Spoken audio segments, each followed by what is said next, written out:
It's morphin time. Pterodactyl.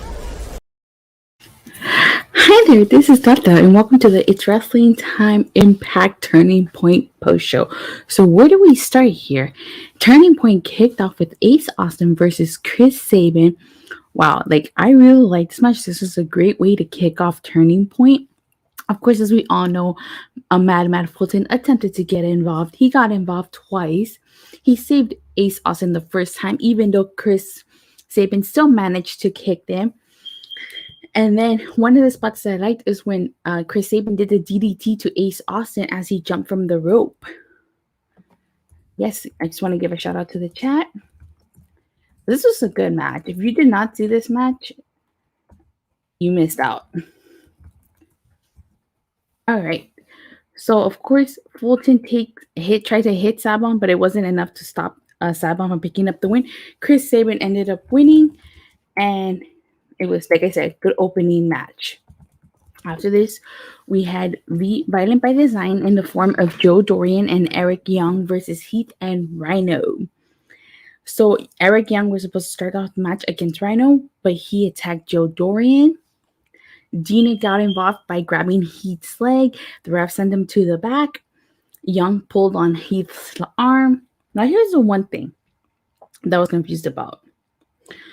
So it turned out that the ref was distracted and Eric Young hit Rhino with the mask, allowing Violent by Design to be victorious here. I thought this match was going to mark the end of their feud, but based on the ending, their feud is going to continue because he hit, like I said, while the ref was distracted, he hit Rhino with the mask. So it was a dirty finish. I don't know where we go from here, honestly. This feud needs to end between them. I have no idea how this feud is going to end. Okay, so then after this, we got an Eddie Edwards promo. He said that him and Moose got long history, years of history, and it's not the first time that they've done battle. He said this is Moose's first title defense, and he's been in those shoes, and that he's walked in as a challenger. And this is different. Tonight, it's anything goes. And that Moose will pay for his sins and will pay for them at the hands of the new Impact World Champion. More on that later. So then after this, we got VSK versus Rich Swann. I actually really like this match. It's the second time they face each other. They first faced each other on the October 14th episode of Impact. I suggest if you haven't watched this match, you need to go back and watch their first match. So their first match was good. This match was good. Swann took it to VSK from the very beginning.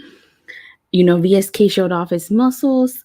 Actually, for those of you who don't know, this match was originally supposed to be Rich Swann versus Brian Myers, but apparently Brian Myers was unable to compete tonight, so VSK took his place.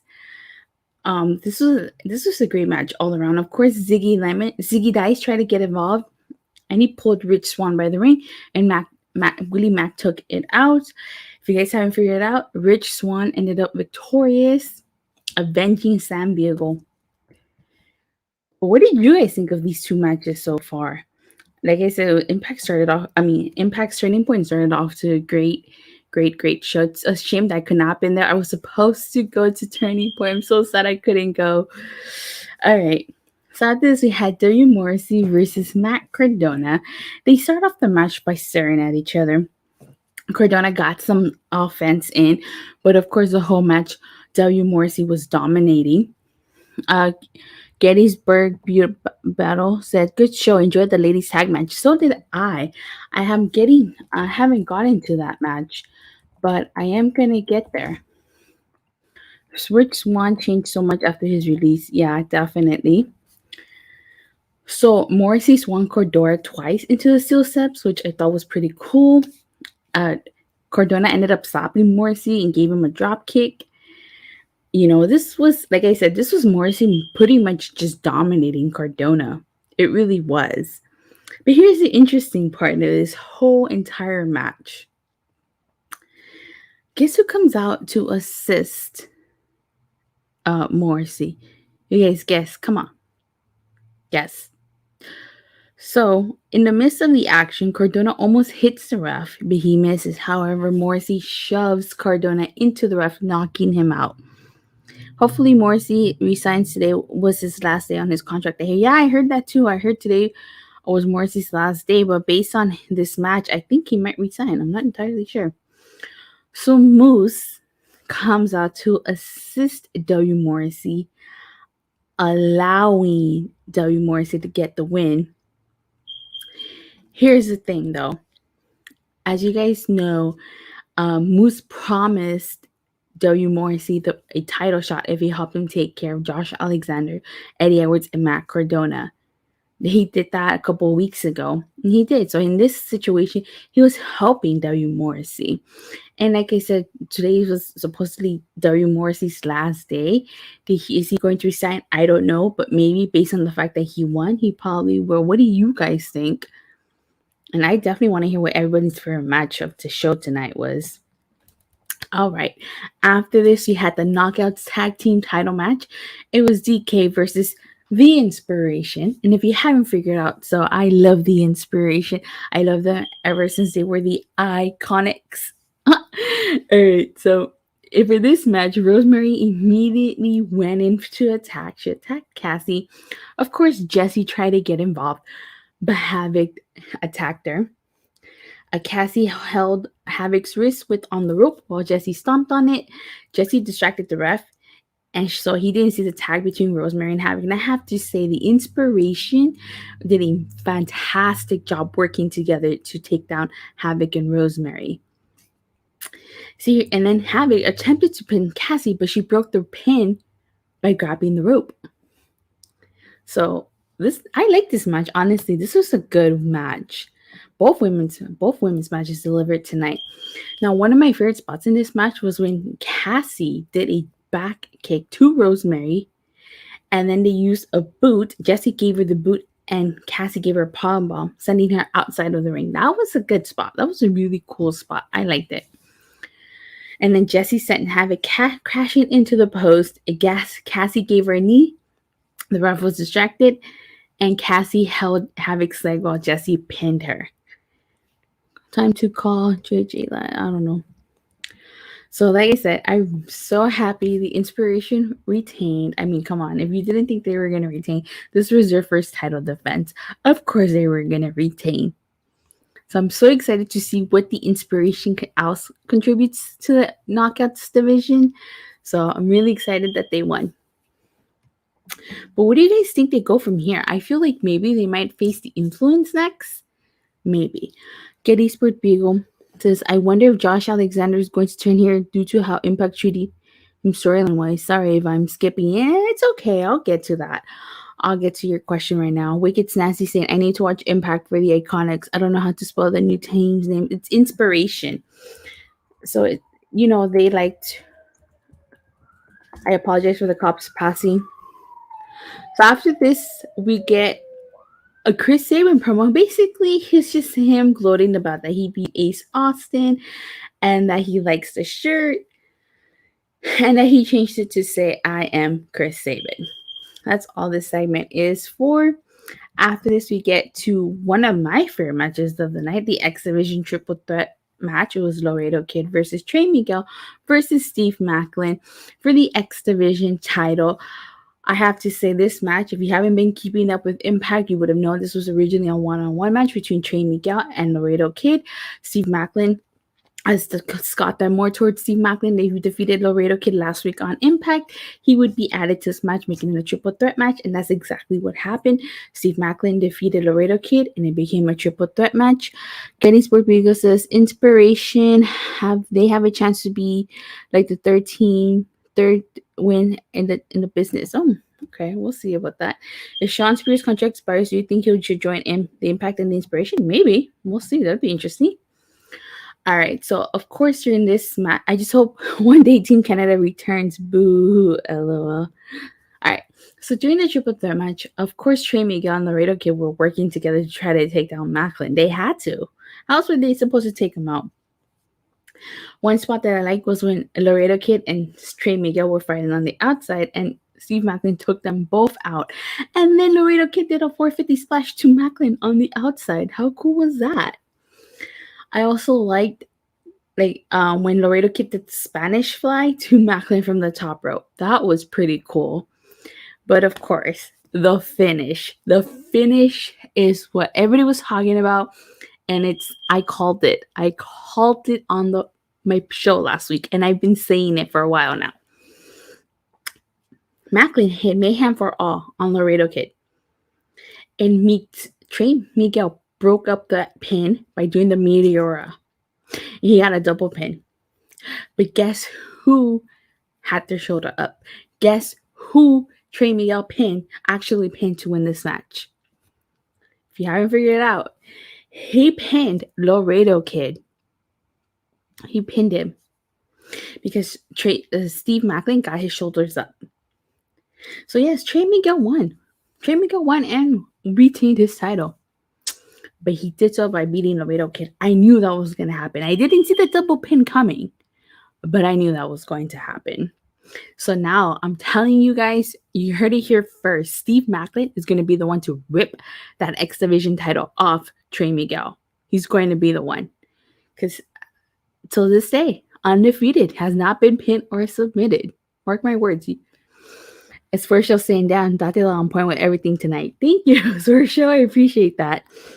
I was impressed with Jonah. A Gettysburg video battle. Josh be the leader and maybe Scoot and more goes here now. They basically have. Oh, that'd be interesting. All right. So next we got the Knockouts title match. It was Mickie James versus Mercedes Martinez. Jonah made a huge and agile territory screwed him over. This match was a good match. Like I said, the ladies delivered both in the Knockouts tag title match and then this match. This is a good match. Mercedes was giving Mickie James some chest chops, and I like that buckle bomb to Mickie James by Mercedes Martinez. Of course, while she was pinning Mickie James, she reached for the rope breaking up the pin. What else can I say? Mickie James retained. She retained in this match. It was still a good match. But guess who comes out after the match was over? It was none other than former Knockouts champion, Deonna Purrazzo. She came out, attacked Mickie James, put her in the Venus de Milo, and then hit her with the pile driver. And she said she wants a rematch and her Knockouts title back. And she's going to get her rematch at Hard to Kill. Then it goes to the back, and Scott D'Amore says, yeah, it's official. And he wishes Deonna would have waited to make the announcement, and it would have made it in a different way. And we got an announcement at Hard to Kill. We're going to determine a number one contender in the first ever Knockouts Ultimate X match. Holy cow, that's going to be an amazing match. The X Division one was amazing. I know this match is going to be amazing. I cannot wait for that. It's going to be a really good match. So this next one, the Impact Tag title match, it was a Bullet Club in the form of Chris Bay and Hikuleo versus the Good Brothers. So this was a decent match. Of course, one of the spots that I liked was when Hikuleo and Doc and Luke Gallows stopped each other in their tracks and tried to take each other down, and then both men went down after Gallows gave Hikuleo a sidekick. And Gallows sent Hikuleo crashing into the steel steps, and Anderson distracted the ref while Gallows attacked Bay. So if you guys didn't figure it out by that little brief summary, the Good Brothers actually retained their titles. I have no idea where they go from here. I thought maybe Bullet Club would win and take the titles off the Good Brothers, but I don't know where they're going to go from here. I also thought that maybe when they said it was the Bullet Club, maybe it would be God, Gorillas of Destiny, to come out, but I don't know. I have no idea where they're going from here and what their plan is, but the Good Brothers have been holding on to those Impact Tag titles for a while now, so I have no idea what the plan here is. I really don't. I wish I could say I had an insight, but I don't know. All right. So after this, we had one more segment before we got to the main event. It was Josh Alexander. It caught everybody by surprise because he was not scheduled for this segment. According to commentary, he was not scheduled. So he said that he came out and he said that 2 days ago on Thursday, he beat Japanese legend Minoru Suzuki. It was a terrific match. If you have not watched that match, I highly suggest you go back and you watch it. It was a fantastic match. You will not be disappointed. Josh Alexander never disappoints. He said that he should be happy, but he's not. He hasn't been since Bound for Glory because Scott D'Amore has been telling him that he needs to get his emotions under control. He's angry because of what Moose did, and he's angry that he's dressed in street clothes. He's angry because he's not challenging Moose tonight. He's angry and is focused on Moose. He said win, lose, or draw, he will get his hands on Moose. He will get his hands on the Impact Championship again. And then guess who comes out? I was not expecting this at all. And like the chat said earlier, Jonah, formerly Bronson Reed of WWE, made his debut. Actually, he made quite the impact. Pun intended. Yes, pun intended. He made quite the impact by attacking Josh Alexander. He did 3 jumping sentons to Alexander, a 4th jumping senton, and then Josh Alexander bleeding internally from the mouth and the nose after Jonah gave him a splash. He left, came back, splashed Josh Alexander again, and he marked himself with Alexander's blood. I'm actually impressed by this. I'm curious to see where this goes. Is Jonah working for Moose? Is Jonah trying to just make an pun intended impact? What's the whole situation here? I don't know about you people, but I'm intrigued by this. I cannot wait. Obviously, they're trying to delay Alexander versus Moose. So this is another obstacle in Josh Alexander's path to get to Moose. So I'm saying, okay, I'm going to try to make a prediction here. I think Noah's working for Moose or in some type of alliance with Moose. I can almost guarantee it. You heard it here first, okay? You heard it here first. So after this, we had our main event. It was a Full Metal Mayhem for the Impact World title. It was Moose versus Eddie Edwards.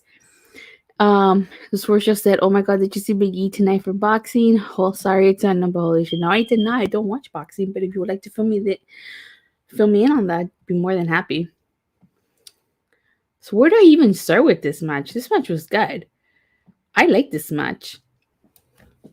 All right. So they had back and forth chest chops. Moose and Edwards immediately went at it. There was a couple of spots in this match, like, holy cow. Like, okay, the first spot was when Edwards backdropped Moose over the rope. He went through a table. That was one. And he grabbed the trash can and hit Moose in the back. So I thought that was a good spot. Another spot that I liked was when Moose hit Edwards with the power bomb on the ramp and then choked him with the steel chair. Yeah, talk about being vicious and violent, honestly. And then another spot that I liked was when both men were on the edge of the ring apron, and then Edwards did a Death Valley driver onto the ring apron. And then after that, another spot that I liked was when Moose powerbombs Edwards on the edge of the ring apron, and he powerbombs him again through a table. Like, did you guys have a favorite spot and match during this pay-per-view? I'll tell you guys my favorite match right now. Then another spot was Moose using the chair necktie and sent Edwards crashing into the ring post. I mean, Moose is just trying to kill Eddie Edwards at this point, honestly. Like, because he's did all those things to him. So one of the other spot I liked was when they both climbed the ladders, and they gave Edwards gave Moose a thumb to the eye, and they ended up crashing. My bad. Edwards ended up hitting Moose with a sunset flip powerbomb off the top of the ladder. Sorry, I got stumbled there. Then he grabbed the chain and he taped it around his knee. He attempted the knee party, but Moose stopped him. Moose went for the spear, but Edwards counted him. And then guess who comes out and helps Moose? If you were listening earlier, Moose helped W. Morrissey, so that should give you a hint. W. Morrissey came out.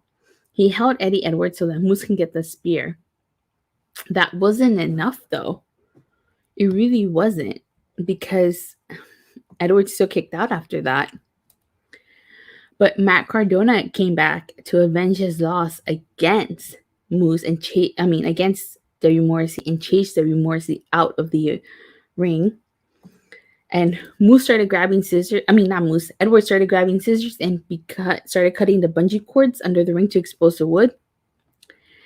And basically, the match ended with Moose giving Eddie Edwards a low blow and then finishing him off with a spear. And Moose retained, and that close turning point. This was a good match. I had to pick a favorite match of the evening, though. I had to pick the X Division triple threat match. That match was a really great match. I really, really enjoyed that match. Was I happy Trey Miguel won? No, because I was rooting for Steve Maclin. But like I said earlier, Steve Maclin's going to rip that title off of him. I'm happy Moose retained. This was also a good match. This would probably be my second favorite match of the night. The reason why I didn't choose the Full Metal Mayhem as my favorite match is because I felt like it was kind of predictable. I think we all knew Moose was walking out of there as champion. I don't think that he was going to lose, but nevertheless, I'd give Turning Point a 4 out of 5. I really enjoyed this pay-per-view. It was a 4 out of 5. No complaints. Good matches top to bottom. Card was amazing.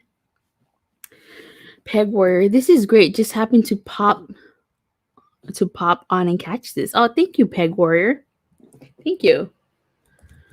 So, what about you guys? Did you guys have a favorite match tonight or no? If you did, let me know in the comments. That being said, I have nothing more to say. And I guess that would conclude this post-show and review. Like I said, I was supposed to go to Las Vegas. Disappointed I couldn't go. Oh, well. But thank you guys so much for watching. I'm currently on the road to 300 subscribers. Help me get there by liking, subscribing, and making sure you hit that bell so you get notified whenever I go live or release a new content. Have a great night, especially on my friends on the East Coast, so I know it's like almost 1. It's almost 2 in the morning over there. And I'll see you guys next time. Bye.